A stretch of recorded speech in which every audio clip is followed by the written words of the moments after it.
Hi, everyone. My name is Dontavius Gerald, and I'm proud to serve as the new Health Equity and Cultural Competency Policy Program Lead for Ohio Moss. As a lead of DACC, I'm excited to be working with all of you in my new capacity at the department.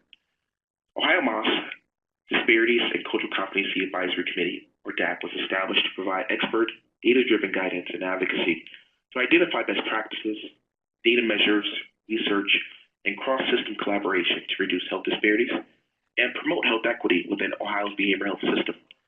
As we reflect on our commitment to promote health equity, our work is ever-changing. From identifying important health disparities that are of concern to key stakeholders across the state, to the promotion of policies, programs, and practices that eliminate inequities, the DACC Advisory Committee's constant, systematic, and devoted effort must evolve to continually meet the needs of all Ohioans.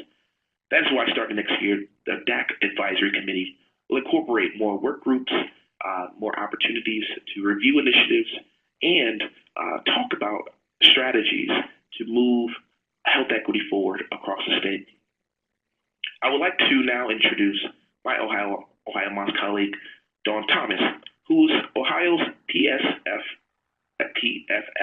Project Director, to talk about the SPIF PFS initiative that we're currently working on here at Ohio Moss. Hello, everyone. I wanted to provide you with a brief historical context and background information on Ohio's SPIF PFS initiative. In state fiscal year 2015, SAMHSA awarded Ohio the Strategic Prevention Framework Partnerships for Success, or SPIF PFS Cooperative Agreement.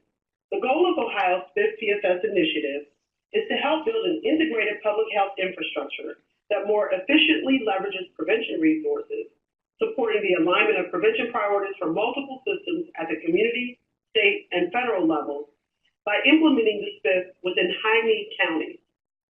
For the Strategic Prevention Framework Partnerships for Success grant, Ohio's Appalachian and rural counties were identified as having some of the greatest needs, and therefore the focus has been on expanding the infrastructure and increasing workforce capacity. To date, Ohio has funded 10 grantees in Ohio's rural and Appalachian regions. As you can see from the graphic on the slide, SAMHSA's Strategic Prevention Framework, known as the SPIF, in Ohio is a data-driven planning model. Most importantly, at the center of the SPIF are the constructs of sustainability and cultural competence. SAMHSA's commitment to addressing health disparities is really unwavering, and as such, they have encouraged us as a state to address issues of diversity, inclusion, and equity across the continuum of care in all of the work that we do. The goal of SAMHSA, and really the goal of Ohio, is to focus on diversity, inclusion, and equity in a systematic fashion. We really need to take an approach that's more than just project specific if we truly want systematic and sustainable change. Ohio's SPIF has 2 committees and 2 work groups, which help to guide the project. The SPIF PFS Advisory Committee acts as an advisory board and provides guidance and oversight on the project as a whole. The Evidence-Based Practices Work Group, also known as the EBP, and the State Epidemiological Outcomes Work Group, also known as the SEOW, provide more direct project guidance and have oversight on local project issues. These 3 groups were the primary advisory bodies from the Strategic Prevention Framework State Incentive Grant that was in place in Ohio from 2009 to 2014. With the SPIF PFS, we are purposefully and intentionally addressing health disparities through the Committee for Equity, Diversity, and Inclusion. This is really an evolution in the life cycle of the SPIF that we are very proud of and excited about. Because the goal of the SPIF PFS is to impact health disparities through sustainable systems change, we really want to think big. Ms. Simone Crawley, the Executive Director for the Multi-Ethnic Advocates for Cultural Competence, that we know as MAC, serves on the SPIF PFS Advisory Committee and also as well on the Committee for Equity, Diversity, and Inclusion. Through the SPIF PFS, Simone and I really began to have a lot of conversations about how we could involve MAC as one of the organizations funded by Ohio Moss to work on health equity issues. As our conversations evolved, we knew we would have to involve the DACC if we truly wanted to achieve our goals. So it's with great pleasure that I introduce Ms. Simone Crawley of MAC, to share her perspectives on this work. Hello, everyone. My name is Simone Crawley, and I'm the Executive Director of the Multi-Ethnic Advocates for Cultural Competence. MAC was formed out of originally the Department of Mental Health before it merged with ODATIS to form OMAS. And our mission was to originally focus on the behavioral health system solely, and to include culturally and linguistically appropriate services across that system. We have since expanded to look at the healthcare system more comprehensively, outside of just primarily behavioral health care. But our mission does remain the same. And one of the pivotal points for us was creating a mental health needs assessment among a number of racial and ethnic communities. It was entitled Learning Your Needs. And that report and that research directly helped inform a lot of policy-making decisions across the state as related to cultural competence. We're certainly very proud of that. And we also worked with the State Department in 2010 to create a formalized definition for cultural competence. And as you'll hear throughout this presentation, the need for those standard definitions and standard approaches to certain communities becomes very critical when we talk about research and gathering data and information to inform us to better serve communities. And so on the slide, you can find the statewide definition for cultural competence, but hopefully you have seen this previously numerous times. So one of the things that MAC is currently involved with is developing a directory of statewide culturally and linguistically appropriate health and behavioral health services organizations. And this was an initiative that started in 2010. I'm sorry, not 2010, 2016. And here is the criteria for that directory. It's just 5 really baseline points that we're asking organizations to sort of take inventory of and answer and provide us with some comprehensive feedback as to how they're addressing each of these criteria across their agencies. And again, for us, we put together a really great statewide committee of folks to come up with this directory criteria early in 2017. But it really is just a baseline of the work that really should be done across systems as it relates to appropriate care. And so, for example, criteria number 3, do you or your agency provide linguistically competent services? I mean, that's a very broad-based kind of baseline question.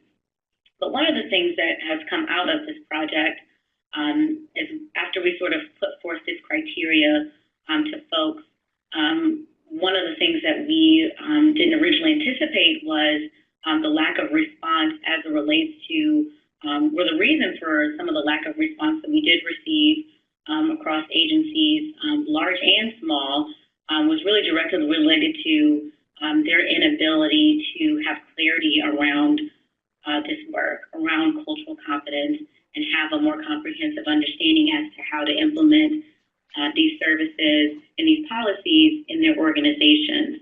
So whereas we saw this as a very baseline approach and standard, what we're finding is that agencies across the state are unfortunately missing the mark even as it relates to a baseline understanding of this work. And so that's sort of where we come into our new approach to this project in collaboration with the Department of Mental Health and Addictive Services. And so what we want to do now, and what we're looking to also do with this research initiative, is to take a greater approach that allows us to sort of take an inventory and do a needs assessment of where those barriers lie for folks in this work, and as it relates to implementation. So where are the challenges being presented as it relates to creating policies, for example, around linguistic competence in a hospital setting, for example? Where is the barrier to that? Where is the potential pushback maybe? Is it a matter of not understanding the work as a sort of baseline? Do folks simply not understand what it means to be culturally and linguistically competent? Or are there some more detailed, systematic challenges? Are there some themes also? And so those became sort of the pieces that came out of the project. And I initially brought these concerns to the DACC committee earlier in 2017 and received great feedback initially, and a lot of the folks on the committee shared the same concerns, even outside of this particular process. And so we're trying to use this as an opportunity to do some of that kind of grassroots work to get that information so that we can also kind of do a barometer reading and ensure that our recommendations and our policies are appropriate for the folks across systems. Because one of the, moving forward, looking ahead, one of the things that's really important for us is to have a clearer expectation of agencies and systems as it relates to their ability to be culturally competent. But in order to do that, we have to ensure that they have the information and the tools that they need in order to be successful in that. And I really believe that this project will help us better inform that and ensure consistency and clarity and understanding, because I think that maybe some of what is missing is a little bit of that clarity around what is our standard in the state. And going back to what I mentioned about, language matters and terms matters and definitions, for example, the definition of cultural competence, when we think about the definition of health equity, if everyone is sort of working off of a different perspective as it relates to this terminology, that's where we get to a place now where we're seeing a lot of that confusion and a lot of that sort of different interpretations. Although naturally, in the nature of being culturally competent, there's going to be some differences in the way that folks receive this information, which is certainly very appropriate across communities. Our state is very diverse, and so our rural populations will need to approach this work very differently than our urban centers, for example. But if we, on a higher level from a state perspective, in a committee like DACC, with so many amazing, statewide organizations represented, I think we have an amazing opportunity to provide, again, a little bit more meat to what we mean by baseline as it relates to this work.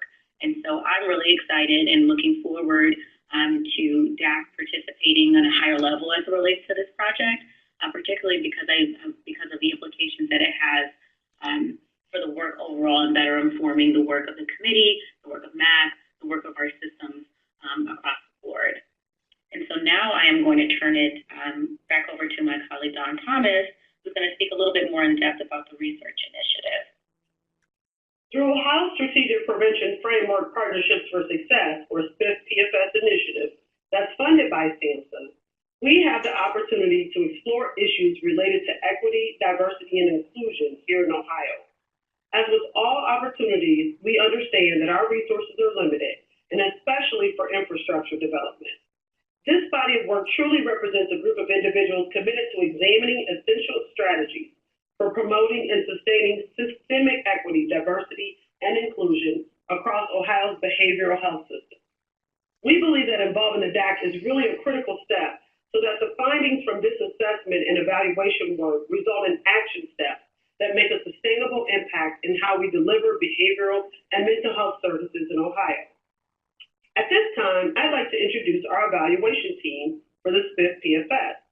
Ohio's SPIF-PFS evaluation team is led by Dr. Holly Raffel from Ohio University's Voinovich School of Leadership and Public Affairs. Dr. Raffel has been working with Ohio MOS since 2009 on a variety of substance use prevention and mental health promotion initiatives. Part of the benefit of working with institutions of higher ed is that we have the opportunity to work with our students. These students become our next generation of leaders. So incorporating students on our team not only builds sustainability into our work, but it further strengthens and develops our workforce capacity. I'm really pleased to introduce Bethany Blinsky, a graduate assistant working on the project. Bethany is currently working on her master's degree in public administration. Dr. Raffel and Bethany will now discuss our assessment and evaluation plan for this work.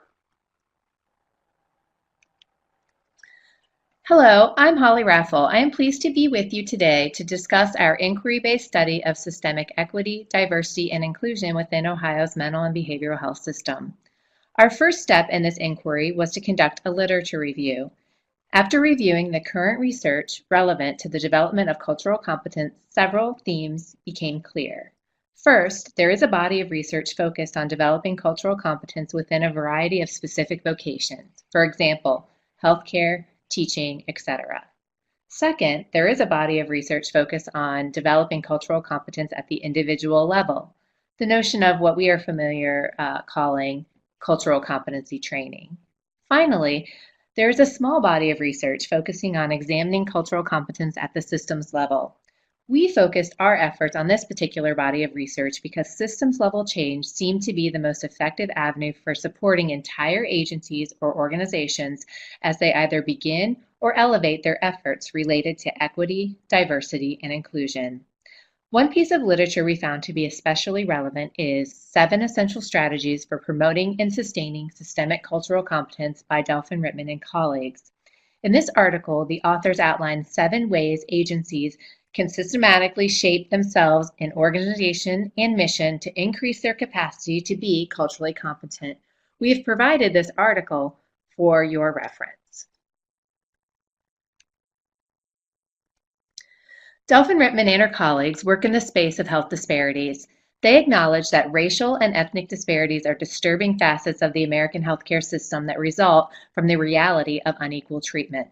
As most of us are aware, research consistently shows that patients of color experience poorer quality of care and health outcomes, contributing to increased risk and accelerated mortality rates relative to their white counterparts.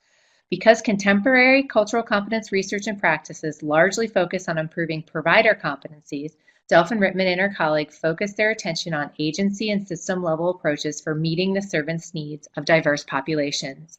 In the article, they offered 7 essential strategies for promoting and sustaining organizational and systemic cultural competence. In addition to providing the strategies, the authors also offered several recommendations for implementation. As a team, we felt these 7 essential strategies offered a good starting point that was grounded in literature for us to shape our inquiry. We believe that by examining Ohio's experience within the context of systems change research, we can work with the DACC to begin to build a plan to help agencies critically self-reflect and intentionally plan so that they can either begin or elevate their efforts related to equity, diversity, and inclusion. To move forward with this effort, we have outlined a 4-stage plan. I would like to introduce our team's graduate assistant, Bethany Blinsky, to share our ideas with you. Hi everybody, my name is Bethany Blinsky. For stage 1A, we are going to be using a qualitative methodology to gain an understanding of how the 7 essential strategies previously mentioned are embodied in Ohio's mental and behavioral health system, so that we can follow up with a broader inquiry using a survey. For our method, we'll be using a total of 3 listening sessions with 6 participants each, and to gain multiple perspectives, they will be held with people from the Adams Board, the provider level, and the frontline staff level. Also, to gain statewide input, we will have representation from each of Ohio's 6 hospital regions, which are the Appalachian, Heartland, Northwest, North Coast, Summit, and Twin Valley.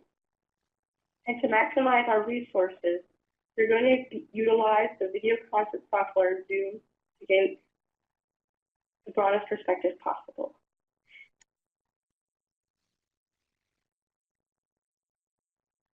In stage 1B, we want to perform another series of listening sessions like we did in stage 1A. In this stage, we want to gain a deeper understanding of how Ohio's culturally diverse and minority-serving organizations perceive the 7 strategies. We will hold 2 listening sessions with 6 participants each. However, we need the DACC support and recommendations in how we make sure we include multiple perspectives and statewide input in this stage. Like stage 1A, the goal here is to be able to follow up with a broader inquiry via a survey, and we will utilize the video conference software Zoom. After we complete stage 1B, we will then share out the findings. The feedback we receive will help us shape and structure the broader inquiry we perform via a survey methodology.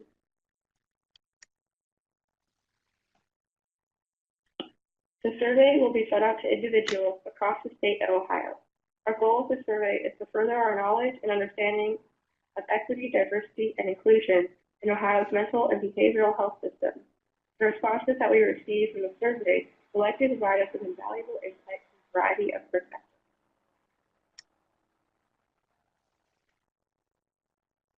After we complete the survey and receive responses, we will then send out the findings.